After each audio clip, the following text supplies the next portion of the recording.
What's going on? What's going on, film fam? Welcome to another episode of Chop Willie in the morning, brought to you by Let the Film Speak. I am one of your hosts, Chop. Here, my main man, Willie Jack. Willie Jack, how you doing this morning, my dog? I'm not gonna lie, man. I've been better, but it's still Sunday. It's 10 o'clock, and I'm still talking about my dog, man. So I'm ready to go. Of course, man. I can only imagine, man, how you feeling right now. Coming into this Sunday after watching your squad on Thursday. But we're gonna get into that game for sure. Man. We're gonna definitely jump into that one. But y'all know what this is, man. It's a Chopping Woody in the morning. So y'all know we're gonna preview each and every game coming up this week 14. We got all the games coming up Sunday. We got the Monday night game, performance of the week, games of the week. We got all that coming your way. But before we do that, we got to go through the house rules, man. That's like, that's share, that's subscribe, and that's also hit that notification bell, man. Become a newest member of the Film Fam. Be in the know, holler at your partners, let everybody know what's going on. And I guarantee you do all those things, we will not let you down. All right. Announcements. Let's jump into the announcement. Y'all know it's the same as always. Get them picks in. All right. If you ain't doing nothing else, make sure you're getting those picks in. You got until 11:55 a.m. Central Time to get those picks in today, man. We in the stretch. We in a home stretch of these games, the back half of the season, and picks are more important than ever as of right now. So make sure y'all getting those picks in. Get those in, and then yeah, that's pretty much it, Willie Jack. That's pretty much it. One other thing. That's what I do want to say. This is the last week before the Let the Film Speak fantasy football playoffs. You know what I'm saying? This the last week, man. Who are going to get those last few spots and make it into the playoffs for the Let the Film Speak fantasy football league, man? So we're going to see those decisions are going to be finalized. If not today, tomorrow night, once those two Monday night games are over with. So yeah, I hope y'all doing your thing because your boy ain't. You know what I mean? Your boy already been knocked out, man. So I'm over here struggling, Willie Jack. Hey, bro, I ain't gonna lie, boy. It's not going as smoothly to plan for myself either, bro. But hey, man, I'm still riding it out. All right, I got you. All right, well, let's go ahead and jump into some news, Willie Jack. We had a little bit of news coming up, man. We got some good moves, man. Some hashtag love to see it, man. Austin Jackson, man, right tackle of the Miami Dolphins, signs a 3-year, $36 million extension, man, with the Miami Dolphins. Holla at Young Dog. Actually, not holla at Young Dog. Holla at Alexa for us, my dog, Willie Jack. Hey, it's definitely, man. And this is a good sign, too, man. Like seeing these contract signings at this time of the year, it feels like we don't see that many of these contracts, man. So what better time than now to holler at Alexa? Alexa, go ahead and play that King Dolph, man. Get paid. Man, happy to see the dude get paid, bro. I ain't gonna lie, it started out rough for him when he first got I think he got drafted out of USC. He was like 20 years old, 19 or 20 when he actually got drafted, and it was a rough start, bro. Especially in like first 3-4 years. And so, man, happy to see him turn it around and then cash a nice check, man. Protect the tour. So, hey, we love to see that for sure.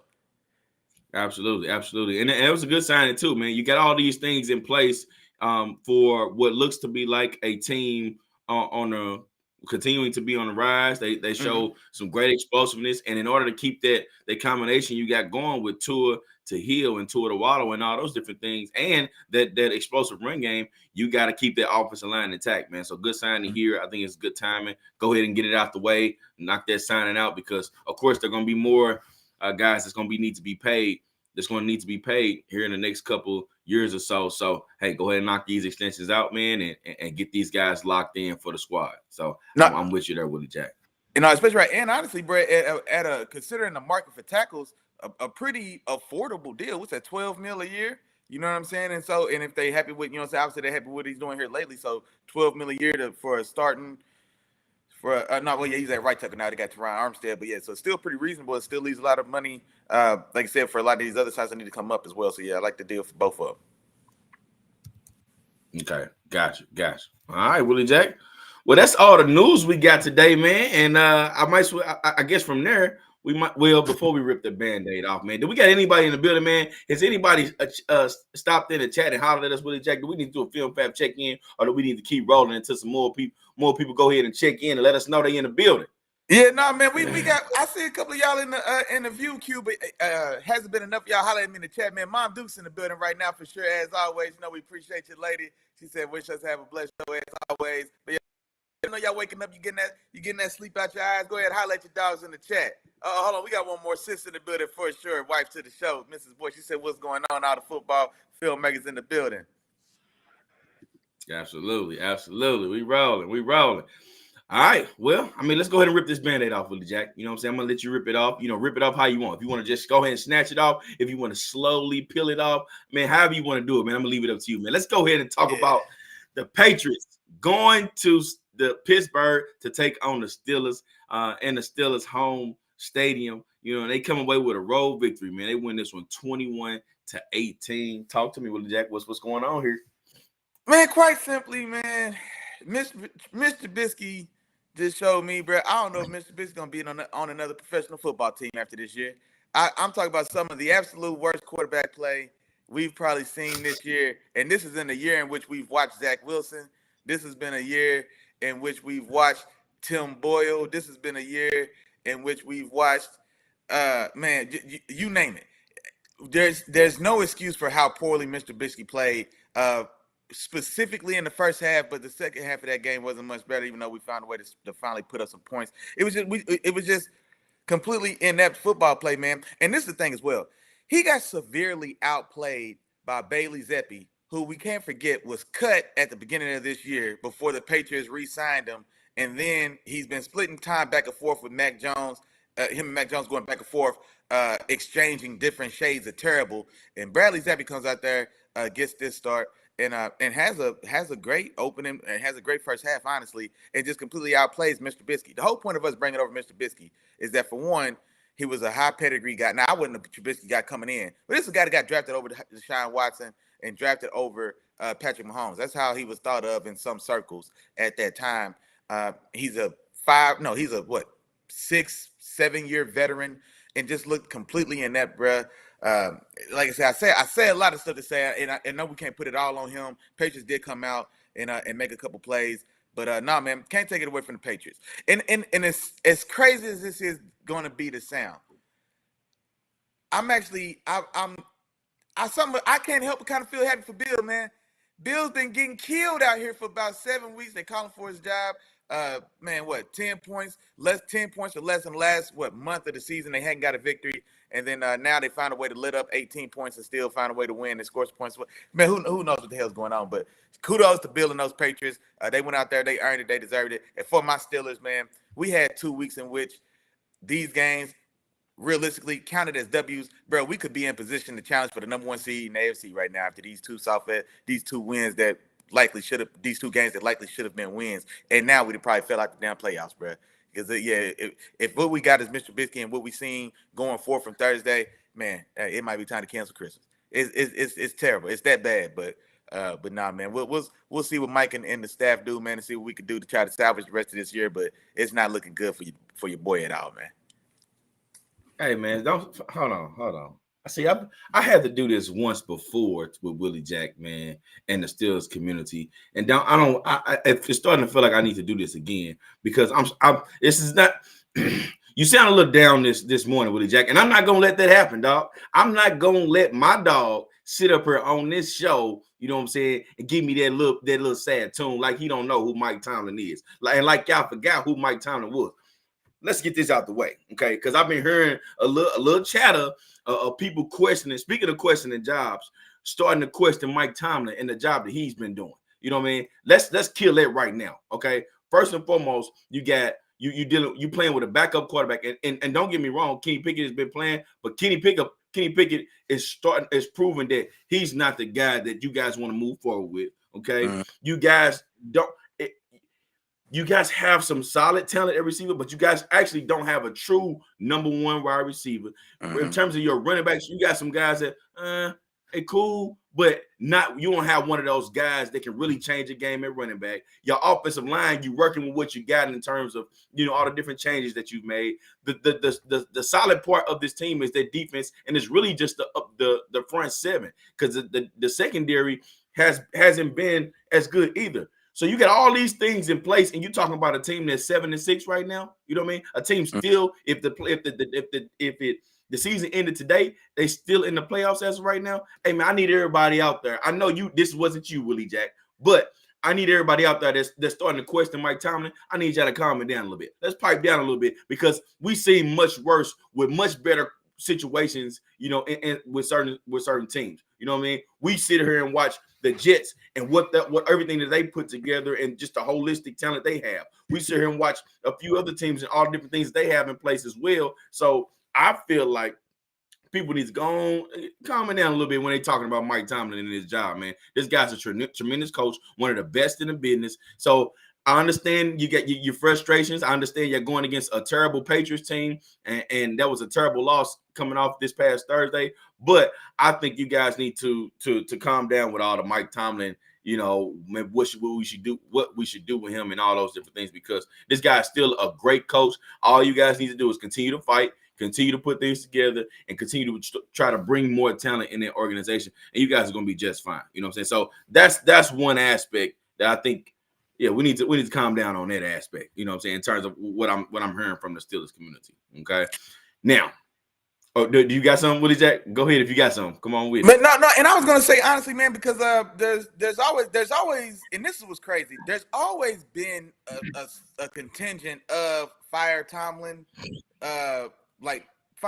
haters or whatever in Steelers Nation, like just for whatever reason for a while. And now I'm not gonna lie, man, this game was the game that did feel like it gave a little ammunition, just the way we came out and started this game. But then at the same time, like I can see where people are making an argument, because the first thing you want to say is, okay, well, who's preparing the team? Because we did come out and it looked unprepared. But then, just like you said, and I didn't want to be the one to say it because I didn't want to be the homer making excuses.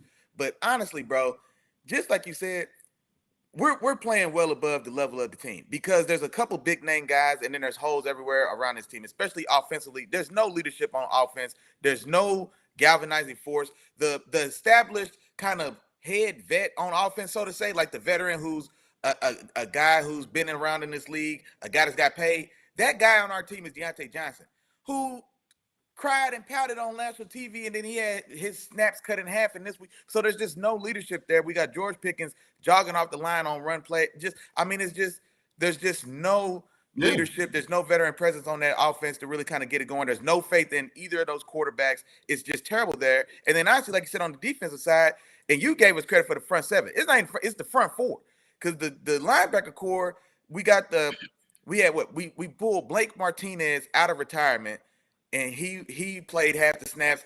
This guy we signed from the practice squad, Mikael, whoever he was, he ended up getting the tip pass interception, but he got cooked off the first half by Hunter Henry in the first half. And then I mean, there's injuries all around, man, and so a lot of that stuff is just hard to cover up for. And see, that's how I feel as well, man. I really think Tomlin is doing a lot to kind of keep that shit floating, but at the same time, it's like, well, how long can we just survive, just keeping your nose above the water? And I think that's where that contingent to fire Tomlin is starting to gain momentum, because these are the two games we couldn't drop. It's the recency bias, man. It's the recency bias, and it's the fact that that game was a primetime game. It was the only game on, so everybody in America got a chance to watch. So what happens in those games is when things like this happen, they start to really pick apart every little thing. And I think you're not doing anybody justice by just eliminating his whole body of work up until this point, up until that game. You know what I mean? This team has performed well and above expectation going into this season. You know what I mean? And then it's like, once this happens, everybody picks it apart, and this all of a sudden, let's get rid of it. And it's a few. It actually, I think last week was week 13 was the week of those recency bias, and then everybody just overreacted. Like week 1 is always a week of, all right, overreaction Monday coming up after these games, overreaction Tuesday after the week 1 slate of games. This week feels like another overreaction week, and I'm gonna get into some of the other things that people start calling for or putting in place. And because I wanna put a stop to all this, man. Because I ain't, but with all that, nah, I'm good. You know what I'm saying? I'm good. But it's to me, it feels like recency bias, Willie Jack, and I just feel like, yeah, man, come on, man, y'all gotta lay off Tomlin. But I will jump real quick into the game, and then we'll get up out of it. As bad as Mr. Trubisky played this game, I still felt like the Steelers should have been better in other aspects where they could have won this game. We're talking about a Patriots team who, in the last 3 games before this game, they scored a total of 13 points. And I look like I lost Willie Jack. I think he's gonna come back. I think his screen has been jumping a little bit, y'all. So sorry for the technical difficulties. But just jumping into this game, a team in the last 3 games when the Patriots scored a total of 13 points, and they come out and they jump out on the Steelers in the first half and scored 21 in the first half. You know what I mean? So I think a lot of this, of course, everybody wants to blame Trubisky, but you guys the Steelers didn't have good quarterback play from all season. You know what I mean? So that's nothing new to me. You know, so with this particular situation, them giving up what they gave up, I still feel like the defense could have been a little better. Now they tightened it up in the second half, and they started to make it a game. But yeah, the Patriots offense have been terrible all season, especially in the last month and a half or so. So hey, it happens, you know, but it is what it is. But ultimately, the Patriots came out, they won the game, man. So got to give them their credit. Good game plan, and hey, they did their thing. And what my dog Willie Jack getting his stuff together. Oh, it look like they're. All right, am I back? You back? I can hear you, but you still kind of skipping around. It's like you break dancing. It's like, man, okay, yeah, man. Apologies. Apologies, bro. I don't know what's going on with me, man. Technical difficulties. I don't know what's going on, man. I'll keep playing around with it though, man. My fault. Yeah, but we're gonna keep pushing, man. We're gonna keep pushing anyway. As long as I can hear you, I can pass it to you or do whatever we need to do to get to it. You know what I'm saying? So that's how we're gonna do that. Yeah. And then real quick before we jump out of here, we got a few comments, man. Miles is in here heavy, man. Miles that jumped in the building along with Sis in the building, man. So they in here, you know, talking hard, you know. But Miles came in. He says, man, they have to find that guy, and once they do, they'll be able to do what they need to do with the talent they currently have, you know. And I'm with you there, Miles. I'm with you there. I just feel like y'all do need to find that guy. You need to find that offensive coordinator that's really gonna put y'all in position, because it was one play call. I was like, what are y'all doing? Off of a turnover, I believe y'all called like an end around to a tight end on the goal line. I was like, yeah, what's going on here? No, it was off a pass interference. It was right after a pass interference call. They call like an end around to the tight end on the 1 yard line. I'm like, all right. Matt Canada wouldn't call that play. I put it like that. You know what I mean? So we didn't see that. You know what I mean? So yeah, it's a lot of things y'all gotta work with, man. But right now, y'all playing above expectations. So that's fine. I'm done talking about. My bad, Willie Jack. No, you good, man. And then he actually had one more comment in here. Hold on. Which one? What was it about? It's hard regrouping when the main QB retires. Pats have been going through it. No, exactly. That's the one I was gonna find as well, man. And exactly right. And so yeah, and that's a valid point, because we have to remember, like, so we lost our starting quarterback, the guy who's been there for almost 20 years in that building. And then last year we start 2-6. We get the rookie to come in and start during the halftime of like game 5, and then we go on to finish that season 9-8. And people forget, we didn't make the playoffs last year because the Dolphins, I think it was the Dolphins lost a game like 9-6 to the Jets or something like that. We had like a tiebreaker, and we missed the playoffs last year as bad as it started. And then we get year 2 of Kenny Pickett this year, right? He's regressed terribly, everything with Matt Canada. And so, like I said, it's not a very talented team, and to still be in this position that we are, I think it still speaks to the viability of Tomlin as a coach. But at the same time, man, it's still, man, the 2-10 Cardinals and the 2-10 Patriots, a Patriots team that hadn't scored in a month, scores 21 in the first half. I mean, it's still. There's been enough smoke to where there's got to be some fire there. I'm still not of that. I'm still of the mind that Tomlin is still a guy that could coach this team. But I couldn't lie and say that, man, that the group that wants them can, man.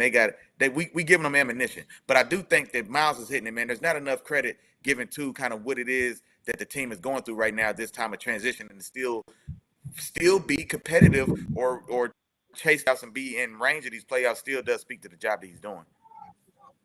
Yeah, absolutely, man, absolutely, and yeah, I got so much to say in regards to that one, man. I just leave it there. Go ahead, move my fault, and I'm gonna keep. I apologize. No, you good? No, I got, man.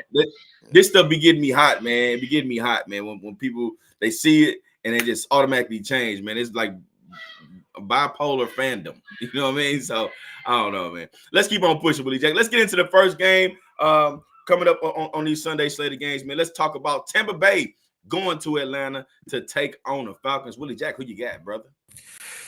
Oh man, you know what? This one me to pick. I'm not gonna lie, because that Falcons defense, namely Jesse Bates, he's playing damn good football. I think I've seen his graphic. I know he's got like 5-6 interceptions. He's also got, I think, like 3-4 forced fumbles. So he's been a turnover machine, especially an amazing signing. He's been hell of a signing for the Falcons defense this year. They are playing at home. I like what I saw from them last week, namely with Baker, definitely making sure they got the ball to Mike Evans and him performing when they put the ball in his hands. But I'm not going to lie, man, the inconsistent run game, that defense is so up and down. I think the Falcons at home, even with Desmond Ridder, who none of us feel great about, I still think this is a game that they should be able to win on the strength of that defense, being at home. And then also, I'm curious to see what Bijan does in this game as well. Like I said, with a kind of inconsistent Bucs defense, I'm gonna go ahead and take the Falcons at home to go ahead and get this done. You got something coming on this one. Let me get out your way. I'm going to take these Falcons in this one, man. I'm going to go 21-17 Atlanta at home. 21-17 Atlanta at home. I'm going Bucs on the road, man. I'm going Bucs on the road. It's one of those divisional matchups, and I feel like this is when Ridder coughs it up, man. This is when Ridder coughs it up. And it's not too many times you bank on mistakes, but it's week after week after week after week. And usually when Atlanta wins the game, it's because they've overcame the mistakes of a Desmond Ridder, but not necessarily Desmond Ridder, them going off the back of Desmond Ridder and utilizing his playmaking ability and things that he can bring on the field, So I got the Bucs, and not only that, I think I think that also Baker Mayfield and the connection that he had with Mike Evans, I think they continue with what they've been doing in terms of that. I also like Rachaad White in this game too. I like Rachaad White to balance this offensive attack out and be able to neutralize this Atlanta defense. Now, Atlanta's defense, as good as Jesse Bates has been playing, the defense hasn't been as good in the second half of the season as they were in the first half. So I think they still have a few different holes that can be that can be exploited by this Buccaneers offense. So I expect them to do a little bit of that. But then on the flip side of that, I don't see where Atlanta offensively, besides Bijan Robinson and his playmaking skills, I don't see where they can really make that much of a difference to where they can outscore the Bucs in this game. So that's probably the reason why I'm going Bucs. I think Bucs defense, they get out there and cause a few turnovers of this Atlanta offense. So give me 23-17 Bucs on the road against the Falcons. 23-17. I got you. 23-17. All right. So we rock it like that. And yeah, man. And we apologize to everybody for the technical difficulties, man. And because we're getting through them, and maybe anybody else maybe it's just my screen. Is when Willie Jack is on the screen, if anybody can answer that for me, is he's kind of skipping a little bit. And if he's not, then we'll bring him back on. But if he is, we'll continue to roll like this, and throughout the rest of the show. So we apologize to everybody for those technical difficulties, but we're going to keep on going, though, y'all. We're going to keep on going. And also, Jeff done rolled up in the building. Willie Jack, player from the Himalaya. What's the word, big dog? Yeah, so Jeff in the building, man. So appreciate you for tapping on in with us, Jeff. Miles said you are skipping Willie Jack. So that's cool, man. We'll just roll like this. You skipping. Yeah, I'll try to work on that to break it. We'll keep it pushing this way. And we're still going to keep it going with this knowledge. Don't even worry about that. We're going to still give you what you need. That don't stop nothing. You know what I mean? So that's how we're going to roll, man. So let's go and jump into the next game, Willie Jack. We got the Lions going to see Chicago and the Bears, man. And I'm going Lions on the road. I'll jump into this one first. I think that this is where the Lions need to turn over into second gear. Okay. Now we've shown they've been kind of coasting the first half. They've shown some good spurts. They've shown some little struggles. But in order for them to really be successful in the playoffs, this is where they have to shift into the next gear in terms of being more solid defensively, because they've been up and down, showing inconsistencies. One week they're good on defense. The next week they're struggling on defense, and then on offense, that's the one part of their team that's been pretty consistent. So as long as they continue to do what they've been doing on offense, but tighten up on the defensive end, continue to get after the quarterback, show that they can actually cover, show that they can really defend the run, and slow these teams down. I'm not asking you to come out and be the Baltimore Ravens or the Cleveland Browns or any of those teams. I'm not asking you to do that, but be solid. You know what I mean? Be the Rams. You know what I mean? Put it together and be the Rams. You know what I mean? So I need y'all to come out and show that y'all are one of these teams that can really compete and make a push in the playoff run, because right now it's the Philadelphia Eagles, it's the San Francisco 49ers, and it's the Dallas Cowboys. Those are the top teams. Detroit, if you want to enter that conversation, these are the games you got to handle on the road. I don't care if it's a division, I don't care if it's a divisional matchup, but you got to handle this game on the road and continue to show that you are one of these teams. And for the Bears, these last few games are going to tell me everything I need to know about how y'all going to approach next year. Are y'all going to go into next year looking for a new QB? Or are y'all going to use what y'all got and try to build off of this? Like, these last few games are going to tell me everything that I need. And this is another important game. The first time we've seen them play the Lions, Justin Fields is really good against the Lions, in terms of what he was able to do on the ground and in the air, so have another game like that. You fighting for your job right now, Justin Fields. As explosive and athletic as you are fighting for your job, and I want to see, what you can do. But with all that being said, I'm going Lions on the road. Jared Goff going for another 30. You know what I'm saying? So I'm going to give them 31-24, my final score of this game. I think the Lions, they beat the Bears on the road. No, I got you, and I'll be short and sweet on this one as well, man. I think just like you said, it's time for the Lions to kind of step into contention. Like I say, I keep feeling like they're a team that's been on the verge of maybe stepping into the like another tier of competitor. Like you know what I mean? Like they've had a couple opportunities in which they could have really stepped into the realm of like I don't want to go as far as to say a San Francisco and a Philly, but there was a point in time in this year where like they were on the cusp of really establishing themselves as a legitimate potential like dominant threat in this NFC. And every time they've came into one of those style of games, that's a game they just they lose and lose badly. The one that jumps out is normally that is definitely that Ravens game, but then also that Green Bay game at Thanksgiving at home as well. You know what I mean? Just a chance for you to just kind of step into that another category of contender. But they haven't done it, and so this is the game you got to pick up. You've got, like I said, a struggling Bears team. You've got an up and down, inconsistent offense for that Bears and Justin Fields. And even though it is on the road, this is a game that you should win. This is a game that you do need to win. And honestly, my score is pretty close to yours. I had it 30-20. I definitely think this is the game that we need Jared Goff to kind of get back some of his mojo. Jared Goff, as strange as to say, he's been a little turnover prone here over the course of these last 4 or so games. We've seen more turnovers from him, I feel like, in this last month than we did for the last season and a half. And so this is definitely a game that they can use to get themselves back on track. You are on the road, but it's a soft target, so go handle your business. I'm taking the Detroit Lions 30-20. Gotcha. And a couple comments, Willie Jack. Couple of them. My dog Miles jumping off the push, man. He say Goff name is Flicker, man. He said his name is Flicker, and then he come right after that. He say Flicker gonna sneak into the NFC Championship. You heard it here first.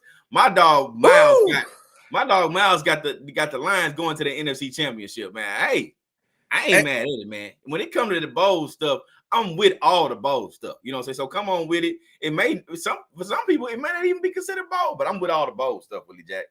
Hey, I'm not gonna lie, man. The way NFC Championship stuff, okay, man. You got the Lions getting past, somehow finding their way to sneak past the Eagles or the Cowboys. They'd have to run up against the Eagles or the Cowboys or the Niners, depending on how those final seedings play out. I got a feeling like San Francisco is probably going to supplant the Eagles in that number 1 seed the way things are looking. And so, man, that's going to be rough. I think Detroit's in that 3rd spot. Man, ugh. That's a tough call to see them get to the NFC Championship, especially the way that they've been looking, man. Like I'm all for Jared Goff getting some respect and getting his love and doing his thing for sure. But man, they gotta pick it back up, man. I feel like they've kind of not necessarily they haven't been playing to that same level that had me talk about MVP Goff need to get some love, man. They haven't regained that level of confidence for myself just yet. But no, it's still in there though, man. I definitely like what they got, that 1-2 tandem at running back. Sam Laporta's playing out of his mind. They still got Amon-Ra St. Brown. That defense, they've got some young players there. They play tough. They still definitely do need a true difference maker there, man. Aiden Hutchinson feels like I haven't called your name in 2 months. In a month of Sundays, I ain't called your name, Aiden Hutchinson. So they still need a defensive playmaker to really get them going on that side of the ball, man. We're going to talk about them in the same breath as the Eagles and the Niners and the Cowboys. But I like the confidence, though, bro. I ain't mad at you. For sure. All right. Well, Jack, let's keep on pushing, man. Let's go. Indianapolis, they go to Cincinnati to take on the Bengals. Willie Jack, who you got in this one, big dog? I'm not going to lie. I'm taking the Bengals at home with the backup quarterback, man. When Jake Brown and JB, too. Hey, JB Jr., man. When JB Jr. goes out there and they put up damn near 500 yards of offense on a very talented Jacksonville Jaguars defense, let's not get it misconstrued. That Jacksonville Jaguars defense is solid. Like I said, they've been playing decent ball, but to see him go out there and put up the performance that he did, it has to give me faith in this Bengals team that they could get that done. Like I said, if you could beat the Bengals Monday night in Jacksonville and beat them as competitively as they did, scoring as many points as they did, 34 points, like I said, just under 500 yards of offense in the game, over 490 yards of offense on the road in Jacksonville, you can find a way to beat the Colts at home if you're Cincinnati for my money. And now this is a Colts team that is playing pretty good as well, or they've been finding a way to win. I think they've won 4 games in a row. Now, honestly, when I went back and kind of looked at that, the level of competition in those 4 games hasn't been the best. You know what I mean? But the only thing that matters is you got to be who shows up across from you on Sunday. And they've been finding a way to do that. But seeing JB Jr. perform the way he did, man, they're definitely the more talented team. And being at home, I think he's going to have a lot of confidence coming on the road from Florida, and now he's at the crib. So I'll take JB Jr. to keep it going, man. And I think this one is – I like what I saw from that offense in that passing game. I didn't see the fall off. I didn't see any handcuffs. I didn't see them slowing them down. They got out there and did what they did, so I'm expecting them to still score some points in this game as well. I'm going 27-20 in this one. Cincinnati gets it done at home. Gotcha. And I was hoping to get this game up on you, Willie Jack, but I'm going JB2 as well, man. I'm going JB2 too. You know what I mean? I'm going with the Bengals because for a lot of the things you said, I like what they bring to the table in terms of I like how they looked last week offensively. Now I don't know which Browning is going to show up because we saw him in the game before that and he looked terrible. You know what I mean? He looked rough. You know what I'm saying? So which team or which Jake is going to show up in this particular game? Of course, Jamar Chase, he's showing up. And so he figured out as long as I'm getting him the rock, you know, good things can happen. Good things can happen. He targeted him 12 times last game. He caught 11 of them. So, man, the efficiency was out of this world in terms of the way he was targeting Jamar Chase. But I really like the Bengals defensively against the Indianapolis Colts. One thing about Minshew loves to try to make plays off script. He holds on to the ball a little bit. But this pass rush of the Cincinnati Bengals has been pretty good, and the pass coverage. So they've been good in both of those areas. And the Indianapolis Colts, they for as good as Jonathan Taylor looked before he got injured, and Zach Moss looked on the other side of Jonathan Taylor coming back. They still like to pass the ball a lot, and I think they still going to try to put the ball in Gardner Minshew's hands a lot, which means Henderson is going to have a lot of opportunities to get after Minshew in this game. And I think they get home a few times. I think that also could cause a few different turnovers and forced fumbles and things like that. I think this is going to be a close game. But, yeah, man, I'm going Bengals at home. And yeah, I think they pull this one off. So give me the Bengals and a little bit of a close one. I'm going to go 24-20, man. 24-20. Bengals win this one at home against the Colts. Gotcha. All right. Well, let's keep on rolling, Willie Jack. We got the Jacksonville Jaguars going to Cleveland to take on the Browns, man. And I was going back and forth on this one, Willie Jack, but I think I made my decision, man. And I don't know if you knew this, but it's been already announced that Trevor Lawrence will start today. Trevor Lawrence is starting this today. I didn't think he was going to be able to play, especially with the high ankle sprain and the look of that injury. But he's coming out there to play. And it makes sense. If this is coming down to crunch time, he understands how close this playoff race is and what position they're in terms of making the playoffs. Right now, they're leading the division, but it's only by a game. He knows the Houston Texans are lingering. He knows the Colts have been winning a bunch of games the last few weeks. So these teams are right behind the Jacksonville Jaguars, and the Jacksonville Jaguars need every single win that they can get. So Trevor Lawrence has decided, hey, I'm going out there, man. We need these W's, and I need to find a way to get it done. And the Cleveland Browns, on the other hand, as good as their defense has been playing all year, they struggled a little bit last week. So I'm really wondering, like, how healthy is Myles Garrett, because he was a no-show last week against the Rams. So how healthy is he? Is he able to really come out there and make the difference that he normally makes? We've seen him totally wreck games throughout this season. So is he back fully healthy? Is he ready to come out there and do that? And then also, who starts this game? Jay Dorian Thompson Robinson? DTR Dorian Thompson Robinson. Yeah. I don't know. I said Jay, but DTR is back off of concussion protocol. So there's still question marks in the air as to whether he's going to start or if Joe Flacco is going to start. If you ask me, give Joe Flacco the ball. He gives you the better opportunity in the passing game. I think he gives you a better opportunity there. So I would say go there, but at the same time, who knows which direction they decide to go in terms of their starting quarterback today. So we'll see how that plays out. But all in all, Trevor Lawrence is on the field, so I'm going with the better quarterback. I also think the Jaguars defense in the matchup against the Cleveland Browns offense, I think they match up pretty well against them. I think they'll be able to make some plays, and I got the Jaguars winning this one. Give me the Jaguars on the road, 20-16, the final score of this game.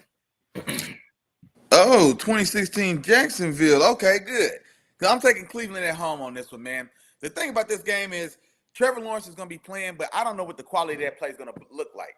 And then this is the thing I told myself as well is, man, this is December AFC North football. Jacksonville ain't ready to come up here from Florida and play at 30 degrees in the cold and in the mud in in Cleveland. And I think you are right, man. I think Myles Garrett definitely was a little banged up.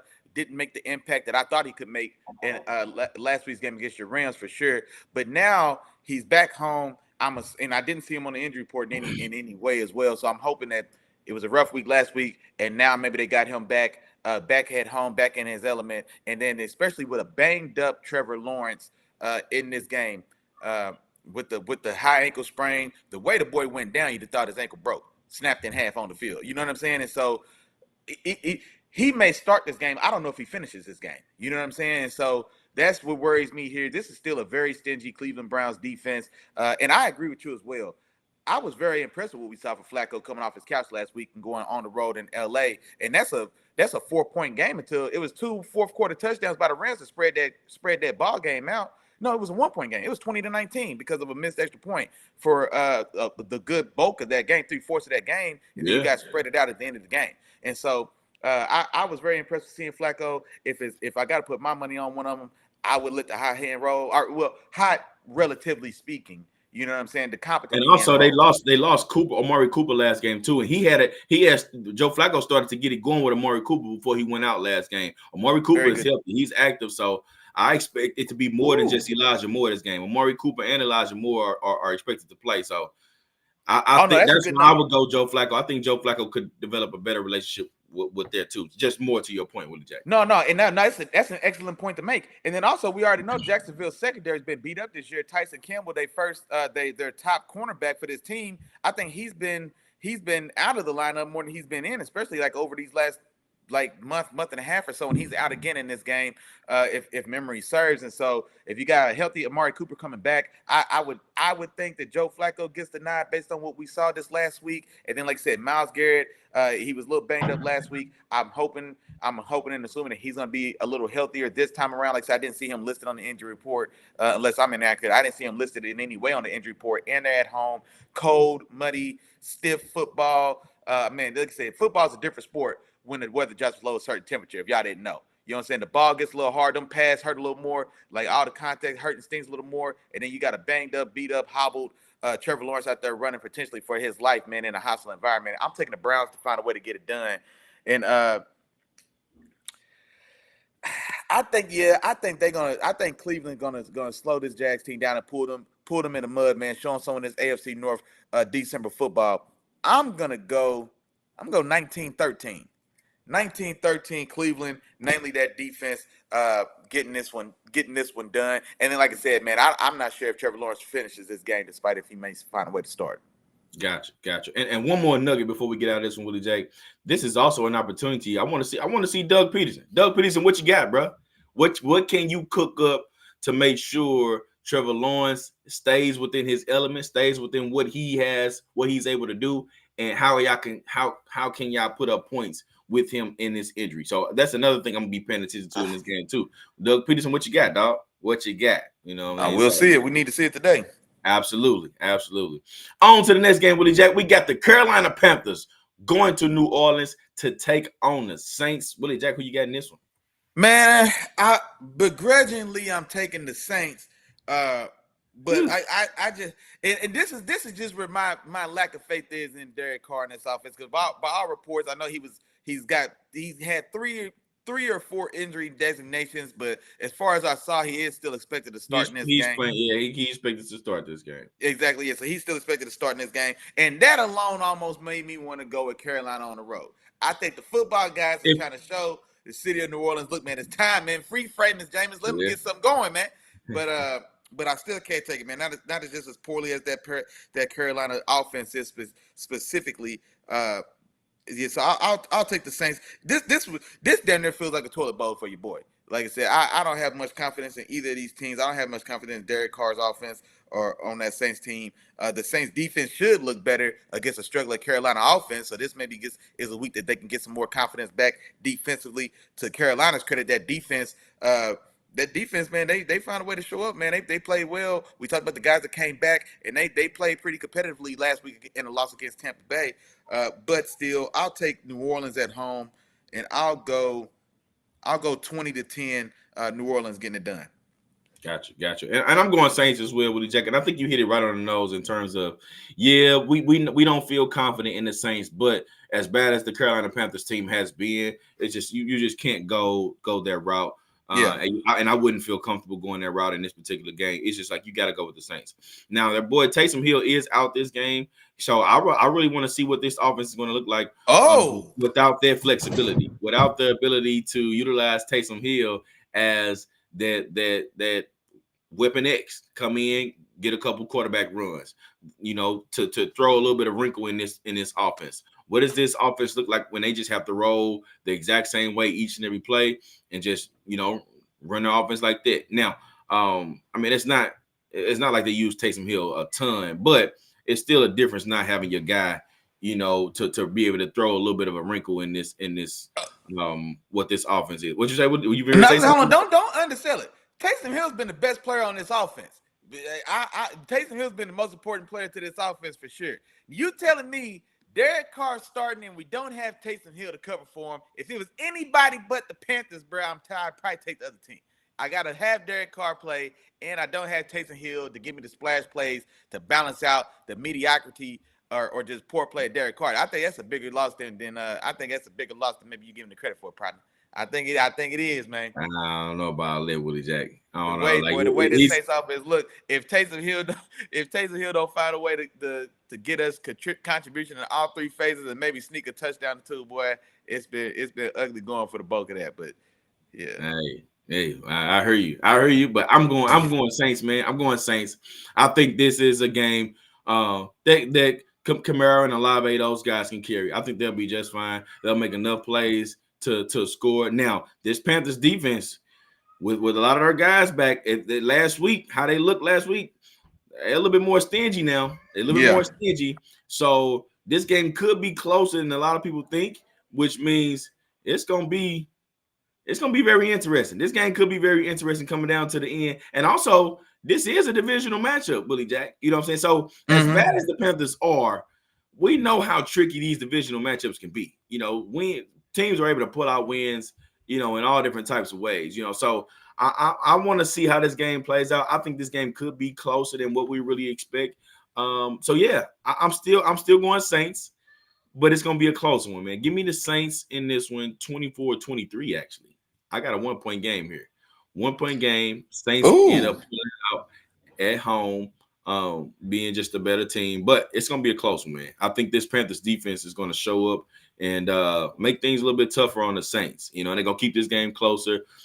Maybe a big defensive play in this game somewhere that will, help spark the Panthers to to make this a closer game. So that's where I'm with you. That's where I'm at with this one, Willie Jack.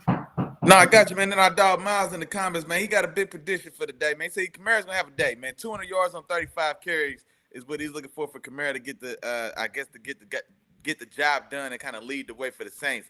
And so, man, I'm not gonna lie, man. The way, just like my dog said, the way that Panthers defense looked last week, man, that's tough sledding if he gets it done. I think Kamara's got a better chance touching 200 total yards on 35 touches. I don't think I want Kamara getting 35 just straight in the dot carries. But no, man, that's a lot of touches either way around it, man. I don't know if that's the way to go in this one. All right, well, we'll see, Willie Jack.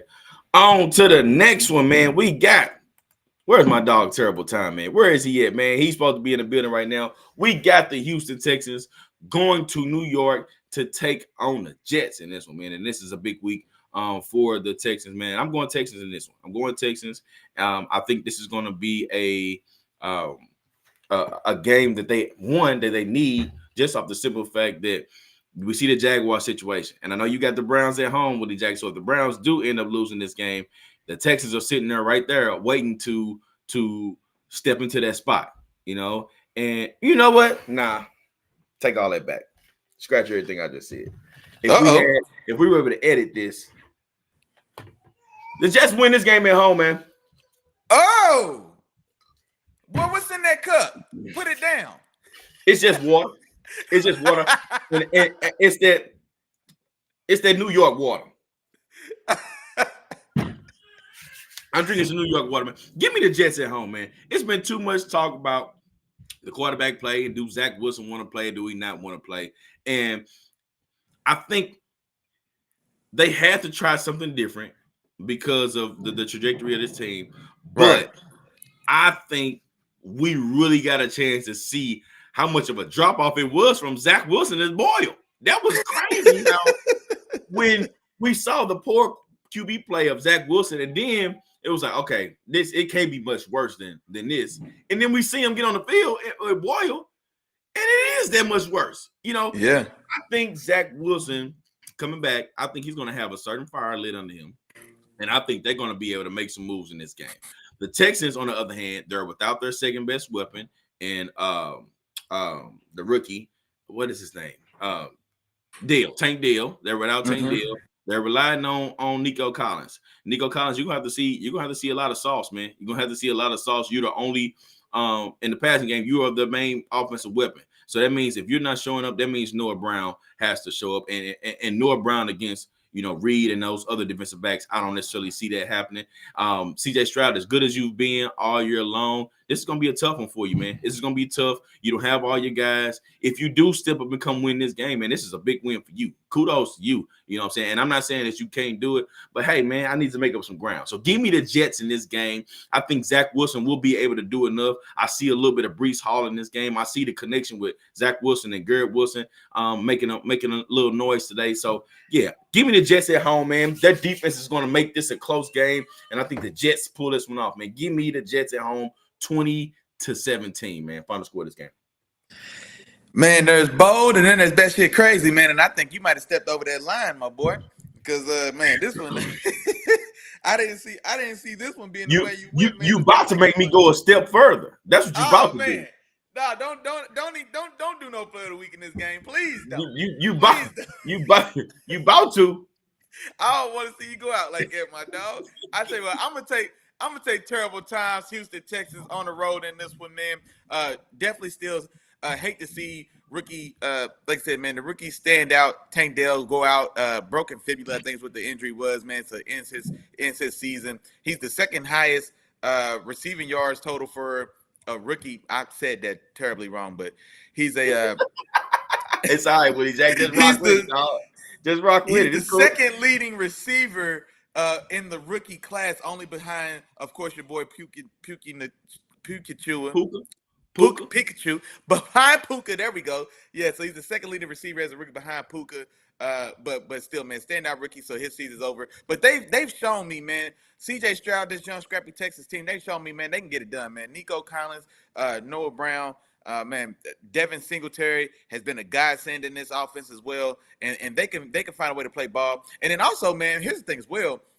That Texas defense is that young Texas defense is making some plays as well, man. Will Anderson comes off of a big game last week. Derek Stingley Jr. has been playing excellent football to his pedigree since he came off of IR in this game. So we'll love to see what he's going to do in his reps against Garrett Wilson. But like I said, I don't know, man. It's a tall order. Zach Wilson, his confidence is broken. They try to get a boy to start job back. He didn't want it. And I don't know if this is the guy that I'm going to put much faith in, especially being just what we've seen so far. I'm taking Houston on the road, CJ Stroud and those guys to get back to get back in the win column and to keep making up ground and find a way to get into these playoffs, man. I'm going to go.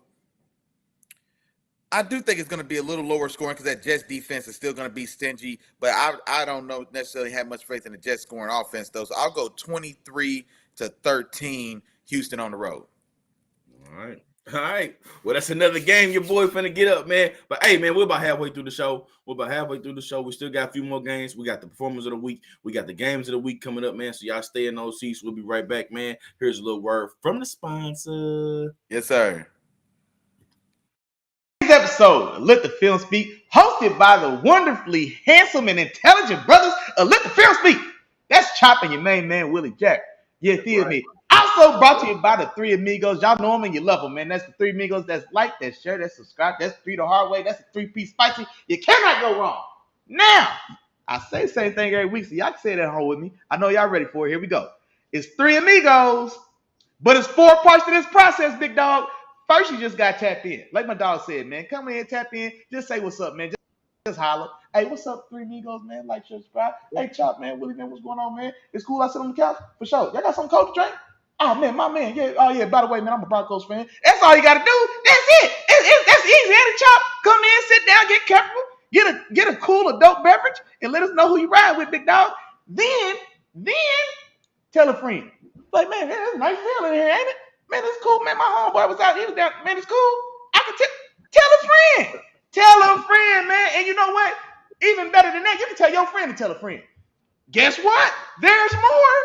You can tell your friend to bring his partner too. Bring one more because we need 4, man. Bring them up into the penthouse. Tap in with your dogs, man. Wednesdays at 7 o'clock. You know we don't wear no watches. We ain't got nowhere else to be but in here kicking football flavor with the fam. And now back to the regularly scheduled program. All right. And look at my dog. He back in action, baby. My dog is back in action, man. He done got the Wi-Fi kicking. You know what I'm saying? He had to man. He went down there. I'm not gonna say what we normally would call this, you know what I'm saying, in my neighborhood and in my family and in our community, but he rigged it. Okay, we just say he rigged the Wi-Fi, you know what I'm saying, so that it can start working. You know, back in the day when you had to go up to the TV and slap it on the side, you know what I'm saying, to get the picture to show correct. He did some stuff like that, man, and now my boy back in action. You know what I'm saying? So happy to see your face, Willie Jack. Man, it feels good to be back. Boy, I tell you what, boy, it feels good to be back. Let's get it going. All right, man. And what better way to kick off the second half of the show than to talk about the Los Angeles Rams going to Baltimore to eat us some bird food. You know what I'm saying? That's what we about to do. We about to go to Baltimore and we about to tear these Ravens up, man. I'm just going to tell you that right there. I got the Rams in this game, and let me tell you why, okay? Let me tell you why. Sean McVay is in his bag. You know what I mean? Good defense, bad defense, you know, whatever you want to call it. Good offense, bad offense, whatever you want to call it. Whatever we going against this week, man, we know how to handle it. And, you know, and Sean McVay has been showing that he's up for the task, man. He's up for the task. You know, okay. And I'm gonna be a little realistic. Okay, I'm gonna be realistic about this game. Of course, I'm going with the Rams, but I think what we're gonna have to do and able to win this game is one, we're going to have to keep the balance. What we've been doing in terms of balance-wise, we're going to have to continue that. And I think this is going to be the game with Cooper Kupp being so on the back burner the last 4, 5, 6 weeks, however many weeks it's been since he's had one of those big games. I think this is going to be the game where Cooper Kupp has to show up, okay, and be effective against this Baltimore Ravens team. I think what he will be able to do will be able to offset what Baltimore likes to do on defense. They're going to be able to stop the run. That's what they've been able to do. But I think that the thing is getting Cooper Kupp on matchups against some of those interior, those slot corners, and then also trying to find a matchup against some of those linebackers. Because one thing that we do on offense is we do a dual run scheme, and that's part of the reason why our run game has been pretty good. And with the dual run scheme is they'll use one of our bigger wide receivers, they'll pair them up with the tight end, and they'll double team. They'll use them to the double team. So they'll bring those guys out there to create mismatches. So it's like on defense, you got to put some smaller guys out there to cover some of those receivers. But when you double team with a tight end and a wide receiver on those guys, that puts Kyron Williams in matchups in terms of tackling with some smaller guys. So that gives us a little bit of advantage, and teams have been struggling to try to figure that out as of late, especially with Kyron Williams been back. So on offense, that's what we have to do. And on defense, we have to really focus on the run. Slow the run down, force Baltimore to beat us through the air. And if we can come out and do that, then we have a good chance of winning. We know how good this Baltimore Ravens team is being defensively, and just how they've been rolling over teams in the run game.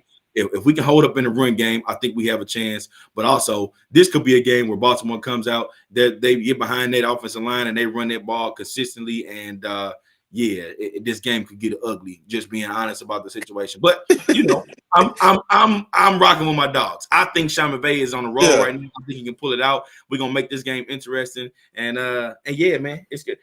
But I don't think Lamar Jackson has met Aaron Donald yet, but he gonna meet him today. He gonna meet him today. So give me the Rams on the road, baby. On the road with a W over the Baltimore Ravens. I'm going to go 26 to 23. 26-23. Rams win this game on the road, baby. I'll tell you what, man. I appreciate your confidence. And I hate that I got to be in position. Hey, it's all good, man. It's all good. I ain't mad at you, Willie Jack. What you supposed to do, man? You doing what you're supposed to do. You pick. You go ahead. Oh no, my fault. I was saying I would love to see y'all win, but it just hit me that I just picked. I'm having to pick everybody else in the AFC North to get a win this week, which further puts my Steelers further in the dumps. I took the Browns, I took the Bengals, and now I'm forced to take the Ravens at home against these Rams traveling in to see them, man. Well, you ain't forced to do nothing. You know what I'm saying? You can do what you want to do. You can come over with your partner if you want to. You know what I'm saying? You ain't forced to do nothing. I'm not gonna lie, man. I really do like what I saw from y'all, especially in y'all running game, man. This last week, Kyron Williams definitely went crazy, and the rest of that running game as well, man. Y'all had over 250 combined rushing yards last week across between Kyron Williams and I can't think of old boy's name. But running into this Baltimore defense, and especially at home, the strength of that defense definitely being in that front seven. Roquan Smith, Patrick Queen's having himself a pretty good year as well.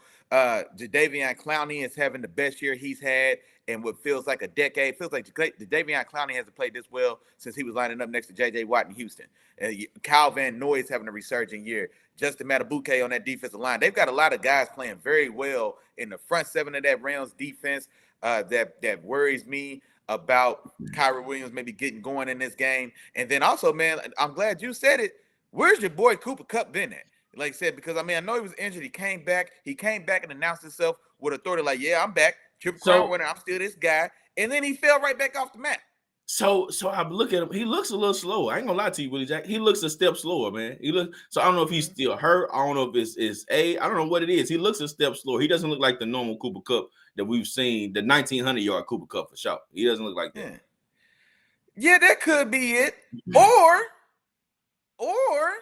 maybe that outlier year is worn off, and maybe now he's fell back down to what he is, what he had been for the other 5 out of his 7 years in this league. It could be that as well. I don't know. I'm just saying. But either way, man, I think it's a tough task. I think in LA, I do like you guys' chances better, but going on the road in Baltimore in December is just another ball game, man. It's another world. And you know what I'm saying? It never rains in Southern California, but I tell you what, man, y'all in Baltimore this Sunday. And I don't know, man, the way that defense plays, I don't have much faith in you guys getting that run game going, just with the big uglies and the big nasties that Baltimore is going to have in that front seven to make life tough.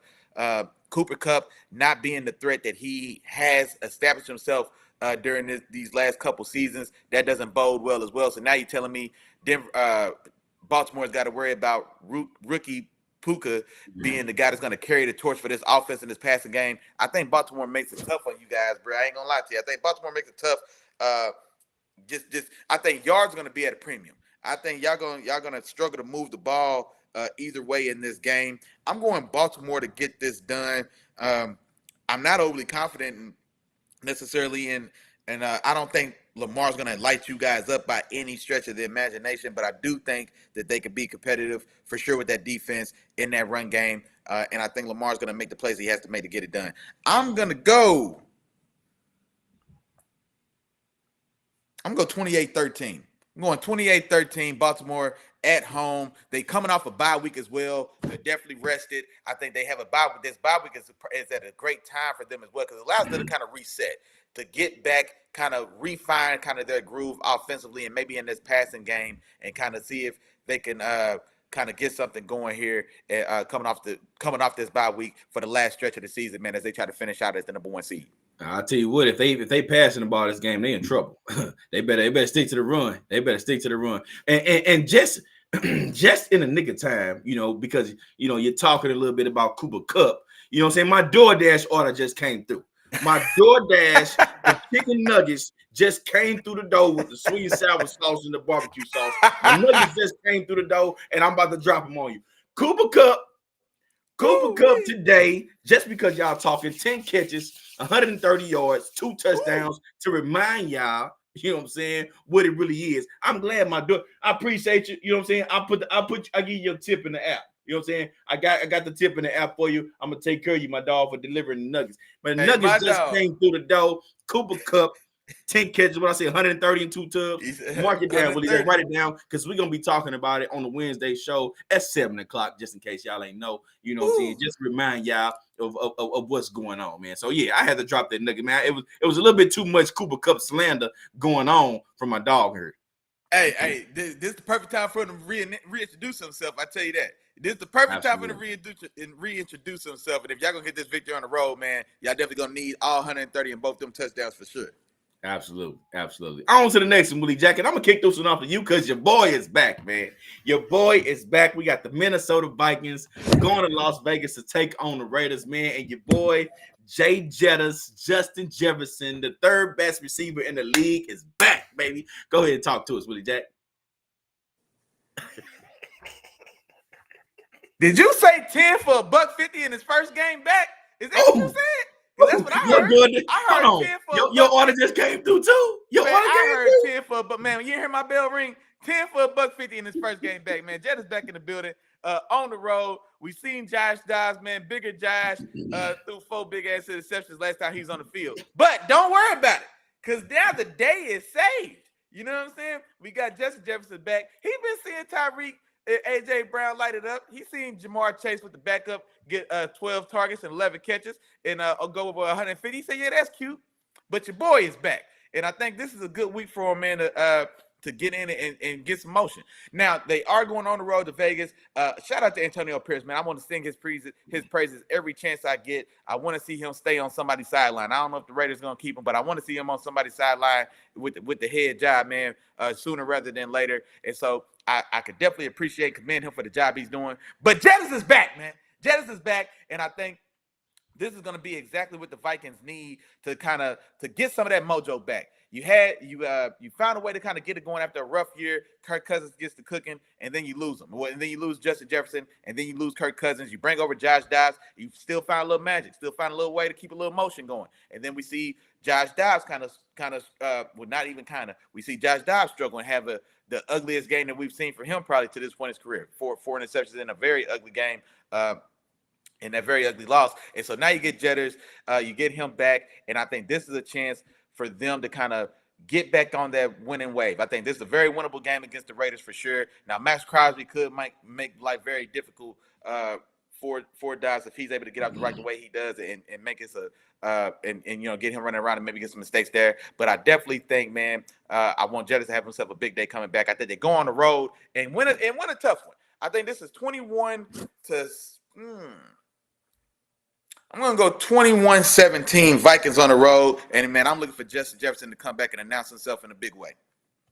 Okay, I got you. And I'm going Vikings in this game too, Willie Jack. I think this game, as far as the matchup, I think this is set up nicely for the Vikings. One, of course, like you mentioned, Justin Jefferson coming back. I think this is going to be huge for them. And regardless of those are the type of games, honestly, Willie Jack, I throw out the window for Dobbs. You know what I'm saying? The 4 interception game, because you look at his body of work. That's not something he does. That's not he is not he doesn't make that many mistakes throughout a game. And I don't expect him to come out and do that in this game either. I expect him to come out, especially with the weapon of Justin Jefferson being able to come out there and be another weapon.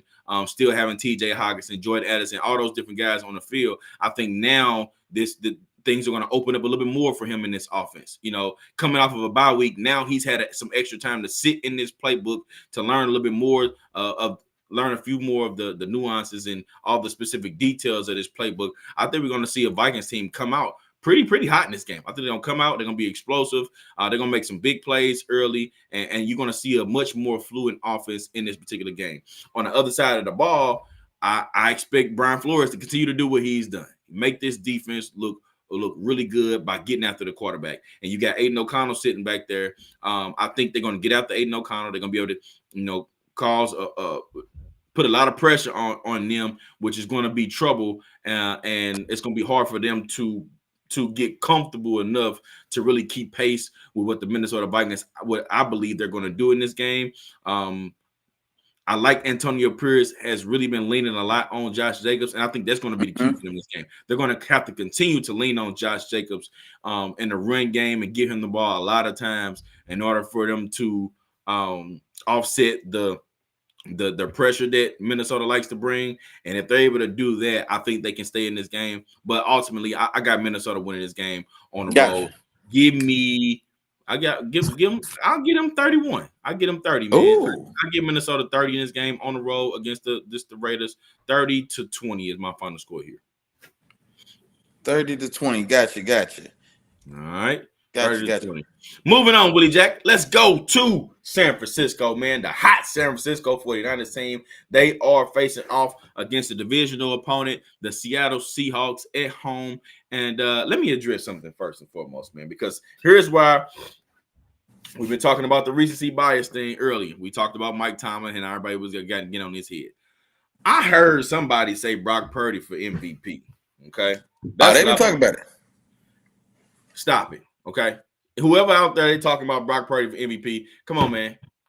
I'm a Brock Purdy guy. You know what I'm saying? I've been talking about Brock Purdy before he took a snap as a starter in the NFL. I've been telling y'all, you know what I'm saying, what this offense was going to be and so on and so forth. Come on, man. Y'all stop it. This guy is not in the MVP race. And they're doing everything in their power to try to put a quarterback as the face of this MVP award, man. It's guys out there that's been balling that need to be in this MVP conversation, and it ain't a quarterback. You got Christian McCaffrey who has been doing his thing. If anybody's going to be the MVP on this team, it's going to be him. Then you also got Tyreek Hill, who's on pace for 2,000 yards, and y'all just going to all of a sudden put this guy, Brock Purdy, above him? Nah, that ain't how this is going. This, as good as those 300 yards and 4 touchdowns look on paper, this guy ain't out here making no throws. Like you ain't saying like, whoo, that was a dime 40 yards down the field. You haven't seen that from him. What you see is him playing within that system. He's playing well in that system. Don't get me wrong. I'm not hating on him. He's playing well within that system, but you go watch that game last week, you're going to see a lot of broken tackles. You're going to see Debo shaking 3-4 guys off, taking the 60 to the crib. Come on, man. If there's any game we want to boost him, we don't boost him after that game, because that game I saw a lot of easy passes that his guys did the dirty work on. So let's slow down on that talk too, man. I know that's a lot of recency bias. That's a big game, but let's not put him up there, man. He ain't there. He ain't playing as well as Dak Prescott right now. So come on, man. We got other guys in here, and truth be told, to me, I don't think everybody's pushing it the way they should be. Right now in the league, the top 2 guys to be MVP, and neither one of them quarterbacks. That's just my opinion. I wanted to address that. Get on that one, Willie Jack. Talk to me. Do you feel different? I'm not gonna lie, man. I do see what you're saying there as far as the he was kind of put to the front of the line. I'm not gonna go as hard and say that he doesn't deserve to be in the conversation because I think it is a quarterback award, and this is a year in which the greater NFL media, the greater NFL population, they're starving to have a quarterback to kind that's of it, and that's all it is. They really are. But I don't want to go as hard as you did though and say that he doesn't deserve some conversation. Now, I don't think he's number 1 in that boat. And this thing as well, I think if we had to rank, if we had to rank them right now, I think Tyreek would be the guy who got my vote as well. But it's one of those things as well, man. The league doesn't want to see a receiver win. We didn't see Jerry Rice win that award when he set that touchdown record in 12 games in that strike sorting year. Now I'm going back a little bit. Jerry Rice set that touchdown record, 22 touchdowns that Randy Moss broke with Tom Brady. Well, he set that 22 touchdowns in only 12 games because they had a strike back then. And then in that year where Jerry had 22 touchdowns and I think the Niners were like 8-1 or no, like 10-2, whatever it was, John Elway won the MVP at like 6-6 and threw 18 touchdowns to like 16 interceptions, something crazy. You know what I'm saying? Like we've seen it before. And so it's going to take a lot for Tyreek to get it. But if anybody can, I think this might be a year for Tyreek. I do think Dakota Rain Prescott, for you Cowboys fans, I think he's warrants that conversation as well. I think I would probably still put him above Brock Purdy in this as well. But I can't go as far as to say that the boy don't even need to be. Willie you know Jack, what I mean? Like if the ballot has 5 guys on it, I think he should be listed somewhere in there. But yeah, I can't go as hard as you said to say. Bro. Listen, bro. Listen. I can't go that far. Listen, Willie Jack. You don't go from not being in the talks at all to being in the MVP discussion off of a game where he hit a few slants, a few 7-yard passes that was taken to the crib, and now you in the conversation, bro. What did he hit? He completed those passes, but those weren't throws, bro. I'm sitting up here watching. I'm sitting up here watching Dak Prescott put it on the money. You know what I'm saying, to guys 40 yards down the field, and you mean to tell me this is the game you want to start talking about Brock Purdy at MVP? He wasn't in the discussion, but after this game. Go show me some throws. Go make some throws, some plays where it's like, it was good coverage, but a better throw makes. We heard it all the time. Good coverage don't beat a better throw. A better throw can be. You know what I'm trying to say. No. Great offense beats great defense for the most part. And you know what I mean? And the rules dictate that. The rules skew it so that great offense will beat great defense. That's just how it goes. You know what I mean? This is let the film speak, bro. This is let the film speak. No, and that's true. Well, but also, I do want to say, and I get what you're saying as far as last week because there was a lot of heavy lifting done, after the catch, namely specifically with some of those Debo touches for sure. But I can't say that Brock hasn't played lights out football, man, for the greater bulk of this season. I got an opening taste of that week 1 against my Steelers. He went out there and you couldn't have told me he wasn't Tom Brady. I mean, you know what I'm saying? So he's had stretches of games, that 3-game stretch where they lost those 3 in a row, injuries, etc., whatever you want to say. And he played bad ball. And I want to say in probably 2 of those where he was mistake prone, but he really has cleaned it up. And that's the thing as well, though, Chop. Honestly, he's on pace to probably finish this season over 4,000 passing yards, and I think his touchdown to interception ratio right now is like 26-5. I mean, you know what I mean? Like I don't know why y'all surprised. I told y'all before the season started he was throwing for 4,030. But go ahead.